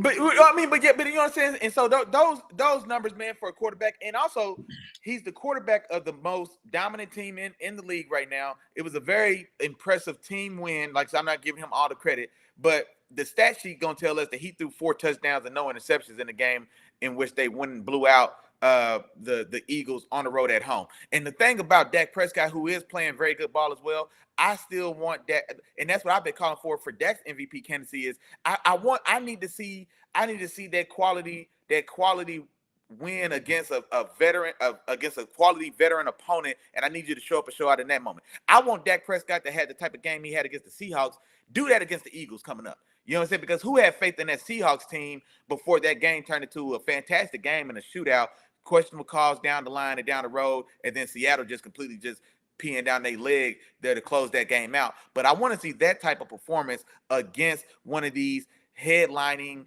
competitors for me to feel better about Dak's candidacy. But nah, man, I just the way the award goes and what we know about football and the way this award goes, he's the top quarterback. He's got the stats, and he's playing on the probably the best team in football. They're 10-2. They just completely dominated the NFC champion from last year on the road at home. And in that game, like it, love it otherwise, he threw 4 touchdowns, didn't throw any interceptions, big dog. Willie Jack. He got 26 interceptions, I think 5 or 6 picks. I can't go as far as saying Willie Jack. I don't want to hear how the award goes. I want to hear the real. Tell me what it's supposed to really be. If I had to list 5 candidates, he's one of those 5. Like Tyreek Hill is still number 1. Would be the guy heading that room for me or heading that talk for sure.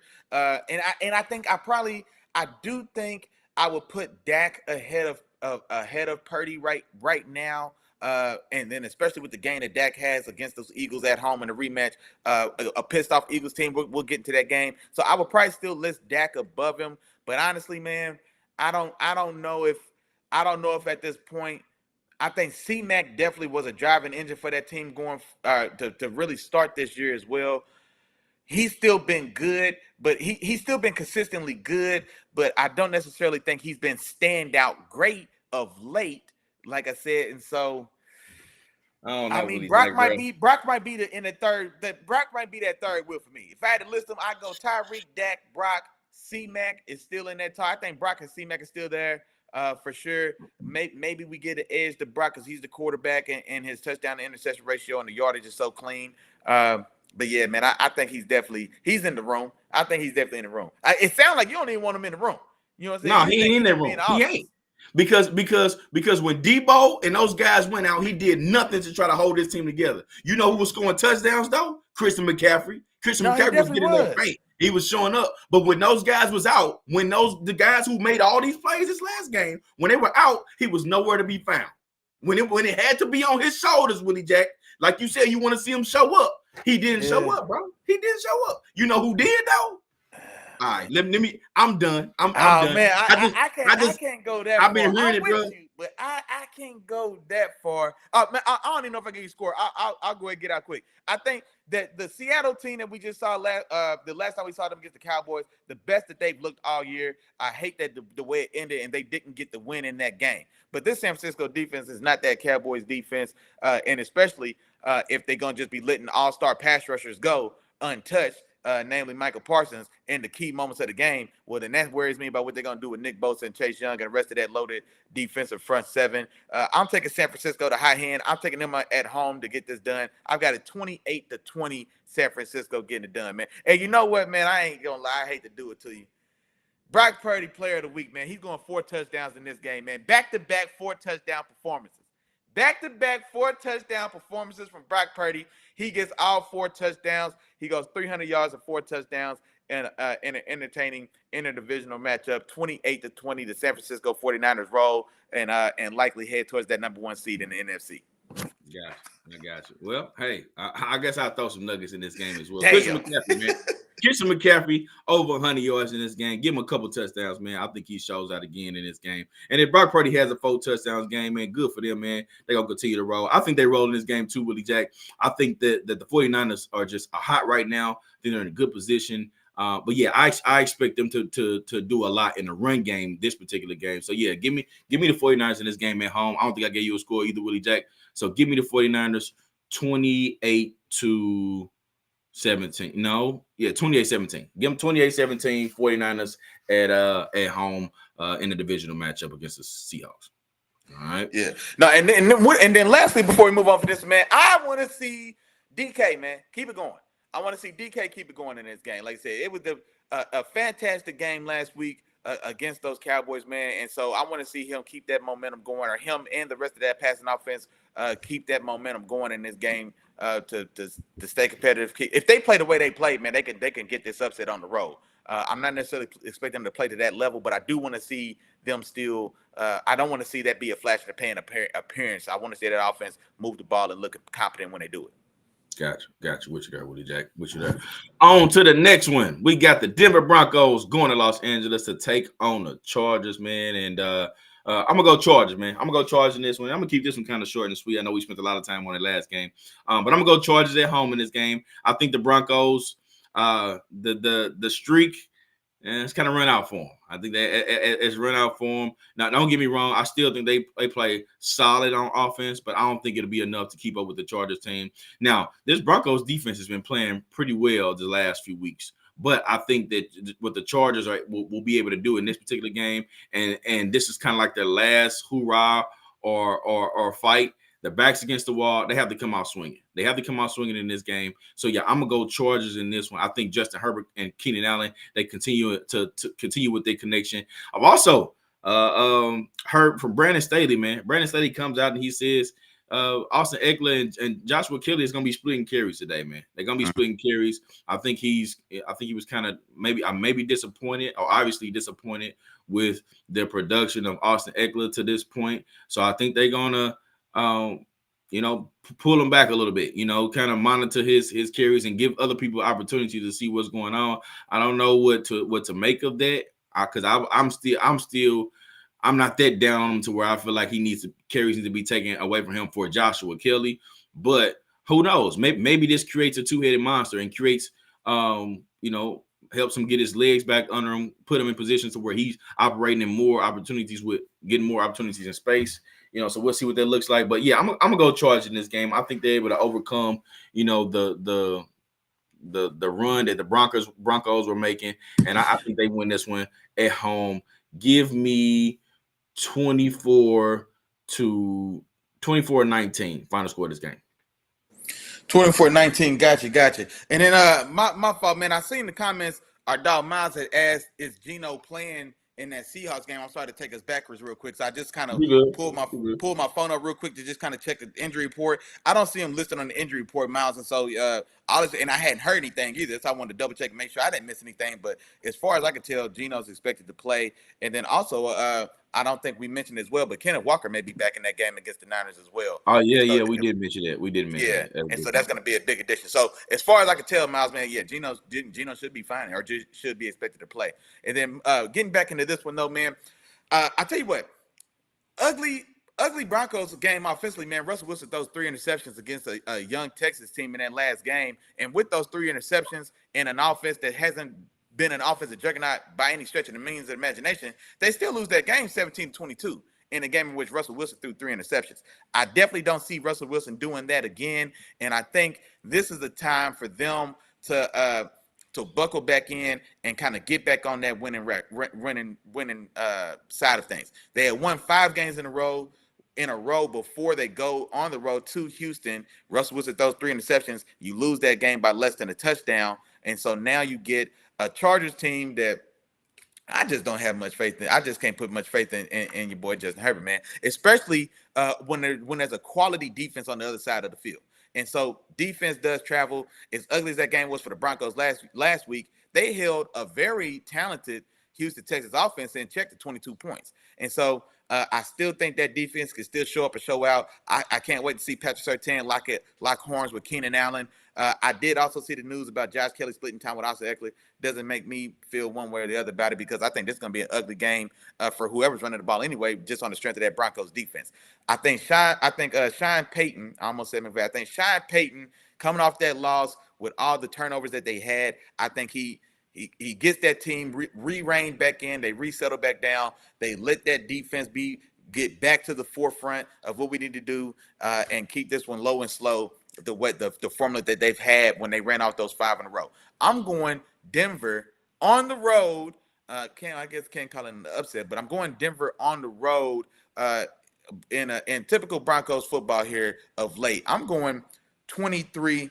to 20. This is, and the thing about that as well. This same Chargers team got held to 6 points on the road against the Patriots, and I think this Broncos defense is definitely more talented than this Patriots than that Patriots defense. Now they are at home instead of on the road, but this is an offense that shows, man, this offense can be stymied by quality defensive play, and I think the Broncos defense, especially here of late, is playing just about as well as any of these other defenses in the league, and I think they can make it ugly, man. So I'm going.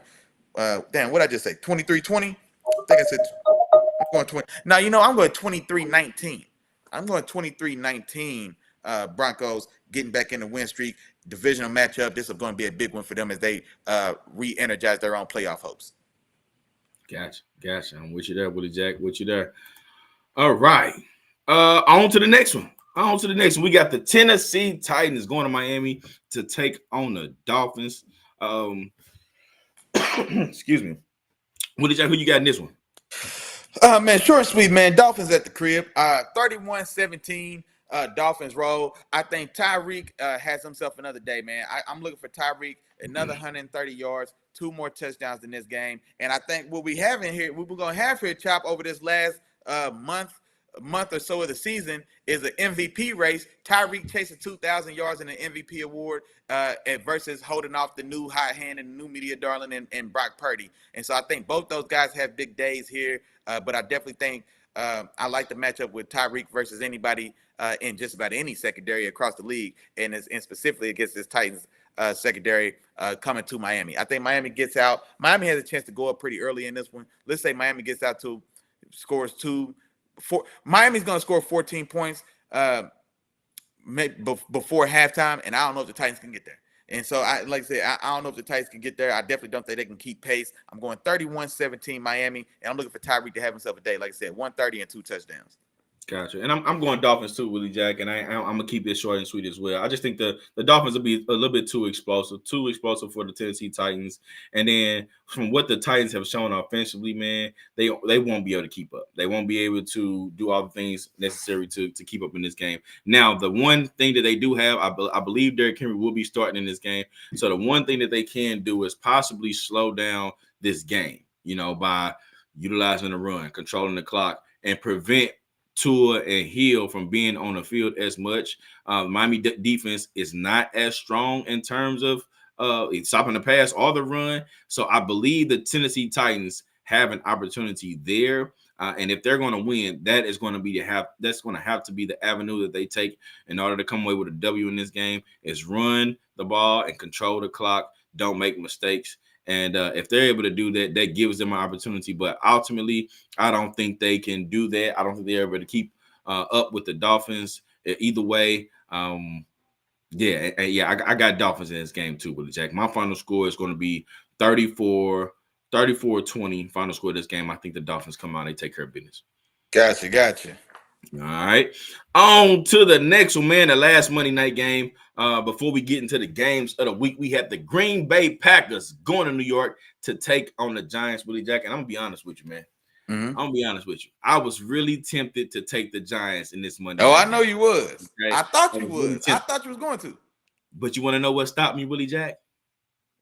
They still starting DeVito when Tyrod Taylor is sitting there healthy and ready to go. They still going with the man DeVito. That alone made me want the Giants to lose this game. You know what I'm saying? Like, I want them to lose this game just off the strength that you ain't going with my dog Tyrod. Tyrod, when he was healthy enough to play with them earlier this season, man, he made this offense look a lot better. He was making throws that Daniel Jones weren't able to make. He was making players. He actually looked like he was making players better around him. And the offense just looked a lot better with him behind center, but they still rolling with DeVito. DeVito did look pretty decent last week against the Patriots, but I don't know if he keeps that up because the game before that, he was at the other end of the spectrum. So it's just it's a battle of two different games in which DeVito shows up. And I don't have much faith in and DeVito being a guy that can really show up in this game against this Packers team. So I'm going Packers on the road. I got Packers on the road. The way Jordan Love and his offense is playing, man, is really, really good. Now, they are, speaking of my dog, Terrible Time, I'm finna reference him, but they are without the boy Baby Moss this game. He is out with another hamstring injury, man, and I don't know what's going on, but he's continuing to, suffer with these hamstring injuries. So I don't know if that's going to continue to be an ongoing problem, but they're going to be without him this game, but I still like what this offense brings with the way that Jordan Love has been playing, and then just I like Jaden Reed too. Jaden Reed has been playing really good, and he's explosive, or almost as explosive as Christian Watson. Having those three guys on the field at the same time is a little bit more dangerous, but I got more faith in what they've been able to do and what Matt LaFleur is kind of putting together for this team. The defense is playing at a much better level, and I just think that they'll come out and really just control this game throughout. So give me the Packers on the road. I think they win this game 24-13. 24-13. They win this game with a little ease, pretty comfortably against the Giants at home. Man, I'm not gonna lie. I don't know what ball you was watching, man, but I think PJ Walker. I think he played or looked, and the team played and looked quite a bit better when he was behind center than Daniel Jones. But the one good game we've seen, not PJ Walker, you talking about Tyrod Taylor, brother? Oh, excuse me, Tyrod Taylor. Excuse me, forgive me. Yeah, Tyrod Taylor. But the one good game that we did see from Tommy DeVito is the best individual quarterback game that we've seen for any of these Giants quarterbacks all season. So the Tyrod spurt, which was decent but not great, but it was just so much better than the offense looked to get with Daniel Jones there. But the good game that we saw for Tommy DeVito, I think is still better than the best game that we did see from PJ Walker. So I'm not mad at that, and I think he's definitely the hotter head. I'm not bringing Tyrod Taylor back. Like, bro, those games was I don't know, man. Hold on. Was set so low from Danny Dimes that I don't want us to oversell in our memory the performance of Tyrod Taylor. Because I remember them losing that game at halftime because Tyrod Taylor did I keep saying his name right? Tyrod Taylor flat out. No, you good. I'm just saying, so we're gonna oversell DeVito's one performance? Well, I don't want to oversell DeVito, but what I'm saying is I still think I don't think Tyrod didn't show me enough to say that says that after what he's been out the mix for 5-6 weeks now, and I think that Tommy DeVito in the last good game that we did play, Tyrod didn't do enough to say take off the, and I don't want to say the hot hand because I don't want to oversell it, but I'm not too upset or disappointed with the Tommy DeVito start. Like I said, Tyrod Taylor played better than Danny Dimes, but if him and Tommy DeVito is negligible at this point for myself, and I don't have much faith in this Giants team just on the whole anyway. But I'm gonna take Green Bay. I think they're definitely the hotter team. Coming off that bye week has definitely been a much improvement in Jordan Love's playing performance. Being without Christian Watson, who had a big game, man. He had 2 touchdowns, I think, in that Chiefs game. And so having him back out, 2 touchdowns, I want to say, in that Chiefs game. So having him back out in this one can hurt. But I still like what they're doing in Green Bay. I'm going 20-17 on the road. But nah, man, I don't want to oversell what we got for Tyrod. I don't want us to overdo it either. Maybe I didn't mean to go too hard on DeVito, but we're picking between a 66 and a 68. Like, those are both barely passing great. I mean, you know what I'm saying? It's ugly either way. But I like better what we saw from I like DeVito. I don't know, man. Get out of this. Don't make me sit here and talk about this. You want the Giants? You want the Giants in this game? No, I'm taking Green Bay 20-17. But okay. I thought you wanted the Giants. Taylor didn't show me enough to say that this job should have been waiting for him when he got back. That's what I should have said. That's what I was you made it sound like DeVito was your hero. You know what I'm saying? So I was gonna give you the Giants. You know what I mean? Man, nah. But Tyrod ain't do nothing that kept that seat warm for him to get back to. Nah, I ain't see that from him at all. All right, Willie Jack. Well, I'm going to go ahead and kick it off to you, Willie Jack. It's time for the games of the week, Willie Jack, and I need you to talk to me, man. What's your game of the week? Big Giants versus Patty Cakes, man, in an entertaining, what should be an entertaining matchup. Now, both these teams, this is why this is my game of the week, man.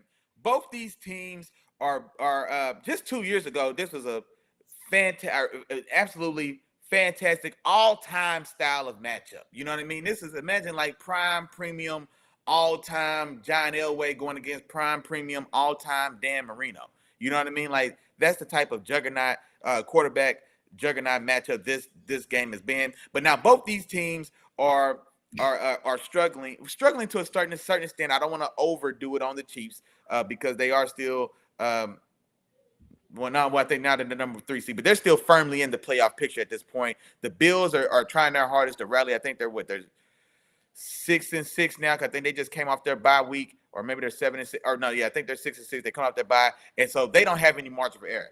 They've got to win every game for them. The playoffs start for them right now. I don't think they have much wiggle room to lose, and it's a very tall order to go to Kansas City and get a win, especially a pissed off Kansas City team coming off of a loss. And so I'm going against my better judgment, Chop. I'm taking Big Josh on the road here. And I'll tell you what, I picked Kansas City all week in this game.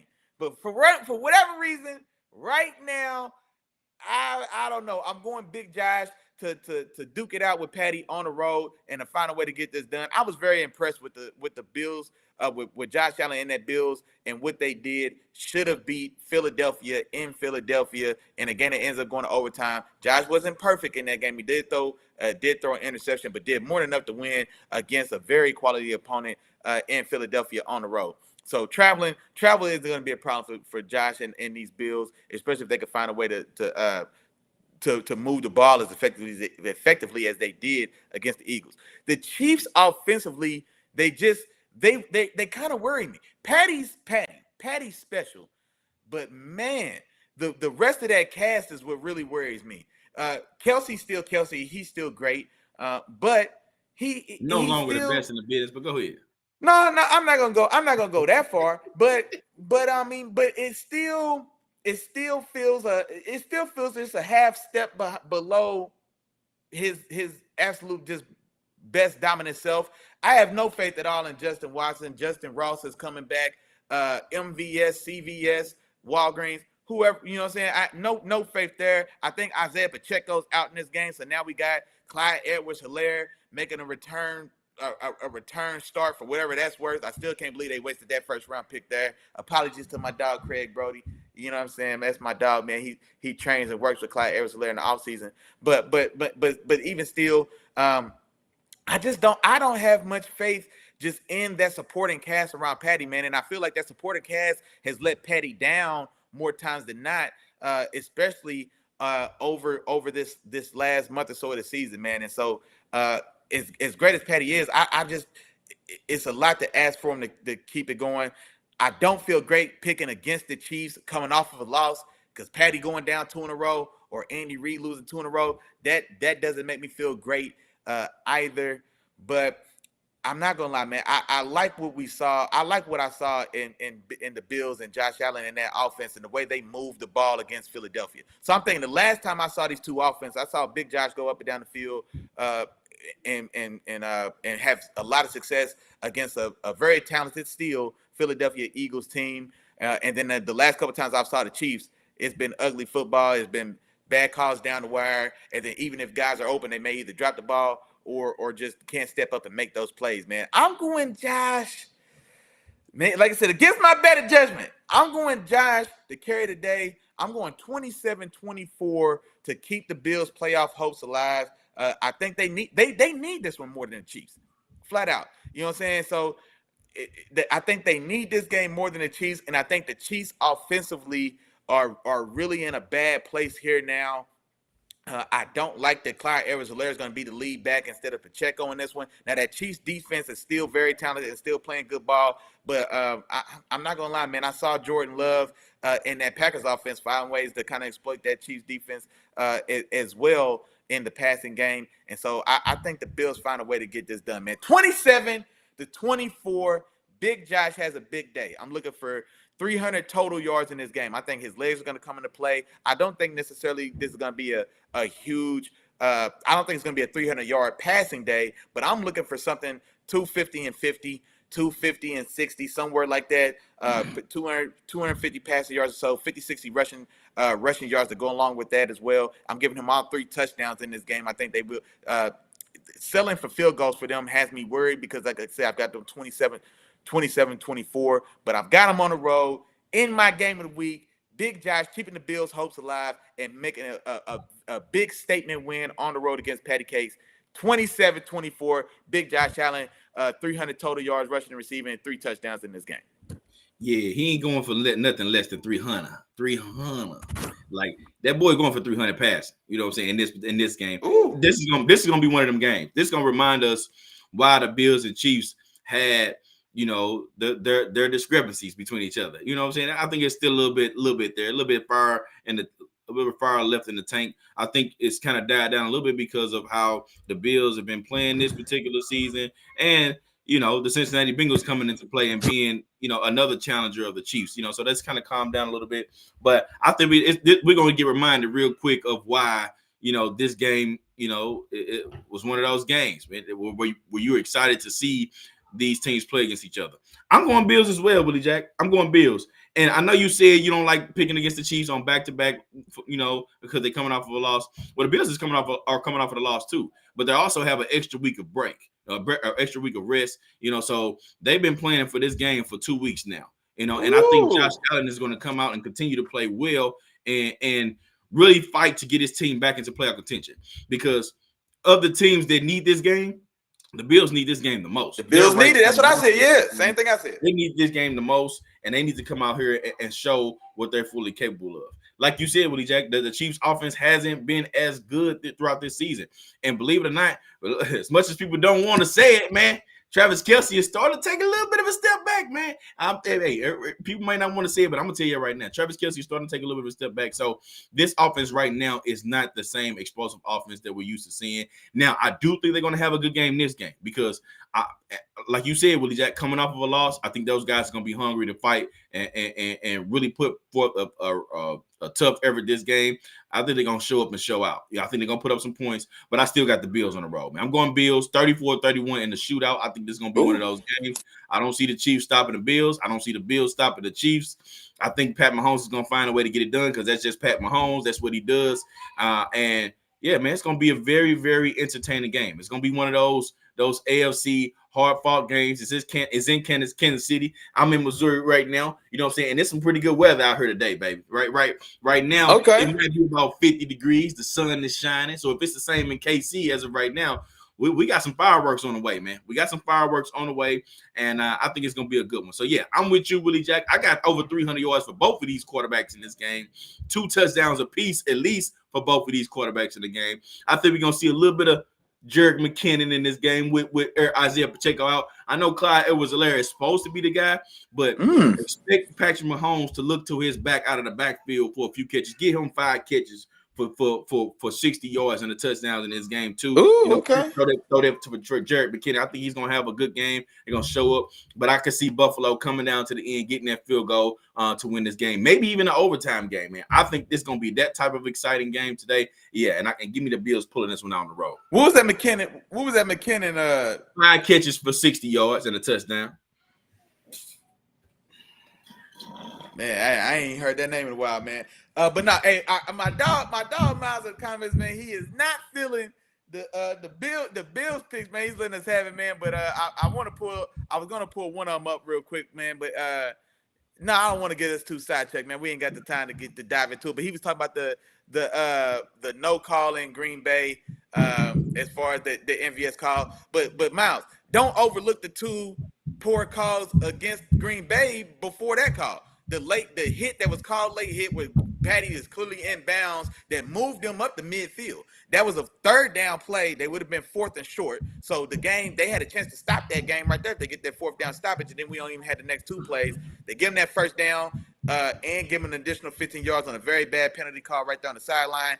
MVS on like a short out route on the left sideline. They stopped the clock at 19 seconds where the clock should have kept rolling because they were out of timeouts already. They were down to 1 timeout, but they should have had to burn that timeout because that timeout ended up giving them a Hail Mary chance later on in the game as well. And so there was bad calls down to all the way down the end of that game, and then of course they get that horrendous no call on MVS up the field. We can't argue that one as well. But this is what I'm gonna leave you with, man. Because this game to me, Chop, came down to a hungry man versus a starving man. You know what I'm saying? And never, if you don't know nothing else, Miles, learn this, boy. A hungry man is steal, but a starving man to kill. And the Bills is the starving man in this game, man. So if it's hungry and starving, I'm going with the starving man all day long. Give me the Bills on the road. Big Josh do his thing. Okay. All right. Well, we're gonna see, man. We're gonna see. On to the next game, man. And this one is my game of the week, man. We got another divisional matchup. We got the Philadelphia Eagles coming off of that tough loss to the 49ers last week, going to Dallas to take on the Cowboys, who have been steaming hot as of late, man, who've been rolling. You know, man, they hitting their stride. You know, this is a great time for them to be hitting their stride, but now they got a game on their hands today, baby. They got a game on their hands today, man, and this is going to be one of those matchups that everybody's going to be sitting in front of the TV watching, man. They'll be sitting in front of the TV trying to see exactly how this game is going to play out. It's Sunday night, so it's tonight. Y'all ain't going to be doing nothing else. It's only one game on. It's only one game that's important right now, and it's the Cowboys game, okay? And Willie Jack, I'm going to start this game off by doing this, man. And this is where I dump the rest of my nuggets out. Because you asked, so you shall receive. My dog Willie Jack said, man, hey, I'm looking for that performance from Dakota Rain Prescott. You know, that takes him over the edge. That's in a big game. That's all this. Really. Well, here you go. All right, here you go, because the Cowboys taking care of business today. So these 2 games of the week. The story of these 2 games of the week is back to back. You know what I'm saying? Because it's gonna be back to back L's for the Chiefs and back to back L's for the Eagles, man. Both of these teams taking back to back L's. You know what I'm saying? I know it's hard to believe. I know it's tough because both of these teams, you know, they have a winning mentality. They have that pedigree. They have guys that with the will to win, but not today. You know what I'm saying? Not today, because the Cowboys are here to stay. You know, the Cowboys are going to come out in this game. You know, Dakota Rain is my performer of the week this week. You know what I'm saying? Ooh. He's my performer of the week. The Eagles' passing defense, again, I say it again, has been terrible. Has been awful, okay? We're talking about one of the worst passing defenses in the league, and that they continue to try to add pieces, but those pieces ain't piecing. You know what I mean? They not doing what they need to do on the back end to help stop teams from passing against them. And we saw that last week with Brock Purdy went for 400 yards and 300 yards and 4 touchdowns. The receivers were able to run, break all types of tackles, and just open up the game there. And then the week before that, Josh Allen went crazy against this defense. You know what I'm saying? So it's consistent. This is not just a weekend. This is not just 1 week here and 1 week there. No, Dakota Rain is ready. You know what I'm saying? He's going to come out. He's going to lead his team to victory. So give him over 300 yards in this game, 3 touchdowns. He's going to lead his team to victory at home. I think it's going to be a little bit too much for the Eagles team. The Eagles, they want to run the ball, but it's going to be tough for them to be able to run the ball in this game because Dakota is going to come out hot, man. Dak is going to come out hot. He's going to put this on top. So I give them the win in this game at home, 31-27. 31-27. Final score of this game. Cowboys take care of business at home. Let's go. Let's go, dog. Stop. When I tell you I have the exact same score, I've got the exact same pick. I'm not lying because that's exact. I thought I was setting myself up. This is the game that Dak Prescott shows me and shows this league. It shows me that he's the MVP of this season. This is the game I've been asking for, just like my dog Chop said. And I've got my dog Chop hit it out the park. I feel exactly the same way. I've got the exact same score. I promise I do. I've got the Cowboys at home in this revenge game, 31-27. Because here's the thing: they were the better team the first time in Philly. They pissed themselves. They couldn't come through in the clutch. The Eagles crumbled down the stretch of that game as well, and a lot of dumb penalties. James Bradbury up the left sideline. Kevin Byard, a late hit after around a pile. And so the Eagles lost composure down the stretch at home in that game, and then the Cowboys just pulled the Dallas and just still couldn't. They couldn't nut up, man. They couldn't get it done. I think this time around, the Eagles coming off that game, just like you said, Buffalo boat race in that Eagles defense, man, it's got to have Dallas looking their chops. And a Dallas team that is coming off of a a nice challenge game against the Seahawks, a game in which generally that's the type of game they come out, they get shot, they get hit in the mouth, and they fold or crumble. But no, man, they stood up. They got a little home cooking down the way in some of those instances, if you ask me personally. But seeing them hold on, win that game. Dak played great ball in that game as well. He answered every time he had to. Then they took the lead when the time presented itself. And so I like where the Cowboys are at right now as well. Now my dog Miles gonna use my words against me, and he makes a good point. I think in this moment, I think it is fair to say that Philly maybe wants it a little more because they got a bad taste in their mouth. But Philly ain't missing no meals though, Miles. See, that's the thing. They hungry, but they ain't missing no meals. You know, they ain't fighting for no playoff spot. They still the number one seed. They ain't fighting for nothing. Yeah, they ain't fighting for nothing other than say, you know what I'm saying, this is Dallas and we going there. Now, here's another thing as well, and not to oversell this point, but Dak's won 5 of his last 6 against Eagles in Dallas as well. So in Dallas, they tend to split these matchups, and I think it's been 5 in a row. But damn, see, now that makes me nervous. I ain't gonna back off of it.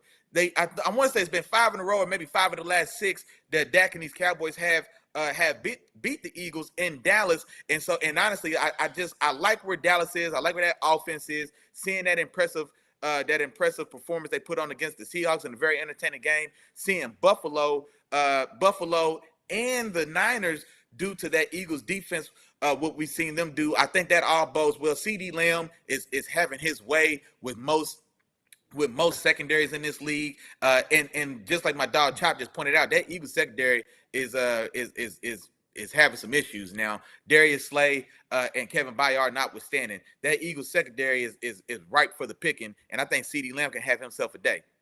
Did you say 10 for 120 and a touchdown? No, you didn't hear me good. 10 for 150 and 2 touchdowns. I knew it was close in the ballpark. I just didn't know. I didn't know. Yeah. Hey, you knew where I was going. I think CeeDee Lamb and Dak have a huge day, man. And I think this is just like my dog Chop said, I'm glad he's your player of the week. I already gave mine to Brock Purdy, but I definitely expect a big MVP style performance from Dak Prescott to get that statement win against a real live varsity opponent in a game we got to have it. I think this is what Dak gives us today at home in a primetime spot. This is a 3:00 game, and so it'll be the game of the week, or that America's game of the week, whatever they call it, the premium 3:00 game. I think it's Sunday game. It's Sunday night. Remember this Sunday night. Oh, man, forgive me. It's Sunday night, baby. Sunday night in Dallas. Oh yeah. I'm taking Dak to get this done, man. I'm looking for a big performance. I know he was your player of the week. You have to give me those stats again, but I'm looking for 350 yards and 4 touchdowns in this game from Dak. I think he has a massive day. I think CeeDee Lamb is a big part of that as well. I gave him 150 and 2 touchdowns in this game as well. And I'll tell you what as well, man. Quietly, Brandon Cooks has found his comfortability in this offense as well, and I think that also bodes well for this Cowboys offense, man. Against, like I said, a very right for the picking Eagles defense at this time. So yeah, I'm in the same boat with you, man. Give me Dakota Rain Prescott, 31-27, 4 touchdowns, a big day. I'm looking for CeeDee Lamb to get it going as well, man. I gave him 152 touchdowns in this game, and I think the Cowboys get a very big statement win in this game. And this game propels Dak into that MVP talk, man. I think this is the game that Dak can really cement his case to take that lead from Brock Purdy that my dog Chop said he don't deserve. Well, I ain't gonna say he don't deserve the lead, but I think this could be the game that really kind of that puts Dak in the forefront of that conversation. Gotcha. All right, Willie Jack, I'm hearing you. And just to give you those numbers, you actually won up me. I said 303.